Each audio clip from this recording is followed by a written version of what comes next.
بسم اللہ الرحمن الرحیم۔ السلام علیکم ورحمۃ اللہ وبرکاتہ۔ کاشانۂ نبوی صلی اللہ علیہ وآلہ وسلم۔ نبی کریم صلی اللہ علیہ وآلہ وسلم کے استعمال میں رہنے اور آپ صلی اللہ علیہ وآلہ وسلم کے جسد اطہر سے مس ہونے والی چیزیں اپنی ظاہری حیت اور ساخت کے اعتبار سے اگرچہ کوئی زیادہ نفیس اور قیمتی نہیں تھی، مگر روحانی، معنوی اور برکت کے اعتبار سے اور حضور صلی اللہ علیہ وآلہ وسلم کے ساتھ نسبت کے حوالے سے رشک، عرش بری اور دنیا اور ما فیہا سے زیادہ قدر و قیمت رکھتی تھی۔ اس کا اندازہ حضرت عائشہ صدیقہ رضی اللہ عنہا کی اس روایت سے ہو جاتا ہے، جسے صاحب سیرت شامی رحمۃ اللہ علیہ نے بلازری رحمۃ اللہ علیہ کے حوالے سے نقل کیا ہے۔ قریش مکہ کے نزدیک چارپائیوں پر سونا بہت پسندیدہ امر تھا۔ جب حضور صلی اللہ علیہ وآلہ وسلم مدینہ منورہ تشریف لائے تو پہلے حضرت ابو ایوب انصاری رضی اللہ عنہ کے گھر نزول فرمایا۔ آپ صلی اللہ علیہ وآلہ وسلم نے فرمایا، ابو ایوب، کیا تمہارے ہاں کوئی چارپائی نہیں؟ انہوں نے عرض کیا، قسم بخدا نہیں ہے۔ یہ بات انصاری صحابی اسعد بن زرارے رضی اللہ عنہ کو پہنچی تو انہوں نے حضور صلی اللہ علیہ وآلہ وسلم کی خدمت میں ایک چارپائی بھجوا دی، جس کے بازو اور پائے لوہے کے تھے۔ آپ صلی اللہ علیہ وآلہ وسلم اپنے وصال تک اسی چارپائی پر سوتے رہے۔ اسی چارپائی پر آپ صلی اللہ علیہ وآلہ وسلم کا نماز جنازہ پڑھا گیا۔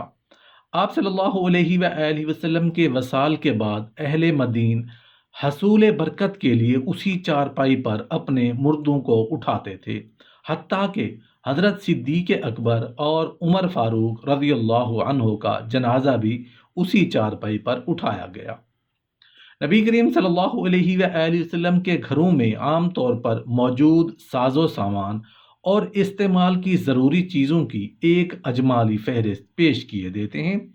ازواج مطہرات رضوان اللہ تعالی علیہم اجمعین، ام المومنین سیدہ عائشہ صدیقہ رضی اللہ عنہا جیسی نبی کریم صلی اللہ علیہ وآلہ وسلم کی چہیتی زوجہ محترمہ، جن کی جھولی اور جن کے حجرے میں آپ صلی اللہ علیہ وآلہ وسلم نے وصال فرمایا اور جس حجرے میں آپ صلی اللہ علیہ وآلہ وسلم محو استراحت ہیں، اسی حجرے کا کل ساز و سامان اور کل کائنات کیا تھی، ذرا ملاحظہ فرما لیجئے۔ ایک چارپائی جو دو لکڑیوں سے بنائی گئی تھی اور ان لکڑیوں کو عام سی رسیوں سے باندھ دیا گیا تھا۔ چارپائی کے اوپر ایک پرانی چادر پڑی رہتی، جسے گرمیوں میں تہہ کر کے نیچے بچھا دیا جاتا اور سردیوں میں آدھی گدے اور آدھی رضائی کے طور پر اوپر اوڑھ لیتے تھے۔ ایک تکیہ جس میں کھجور اور درختوں کی چھال بھری ہوتی تھی۔ ایک مٹکا پانی پینے کے لیے، پانی رکھنے کے لیے، وضو اور نہانے کے لیے مٹی کا ایک الگ برتن تھا۔ کھانے کے لیے مٹی کا ایک برتن تھا۔ ایک کھونٹی جس پر چند مٹھی جو اور کھجور لٹکتے رہتے۔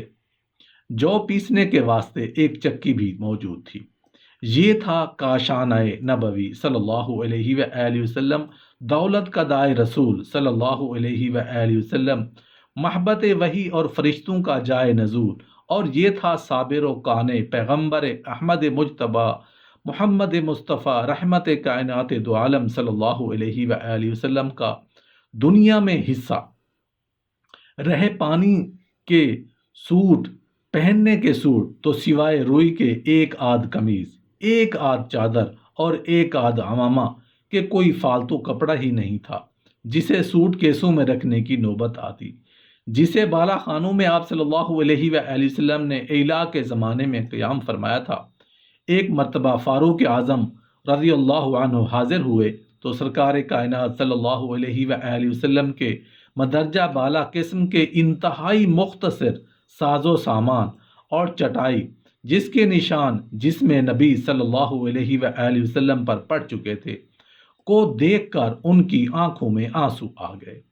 نبی کریم صلی اللہ علیہ وآلہ وسلم نے وجہ پوچھی تو فاروق اعظم رضی اللہ عنہ نے عرض کیا، یا رسول اللہ صلی اللہ علیہ وآلہ وسلم، میں کیوں نہ روں؟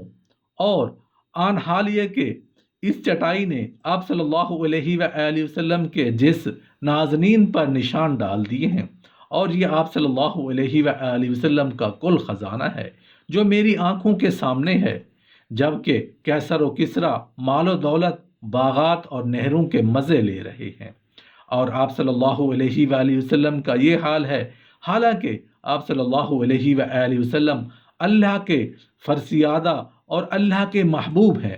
یہ سن کر آپ صلی اللہ علیہ وآلہ وسلم نے فرمایا، اے ابن خطاب، کیا تو اس امر پر راضی نہیں کہ ہمارے لیے آخرت اور ان یعنی کیسر و کسریٰ کے لیے فقط دنیا کی نعمتیں ہوں؟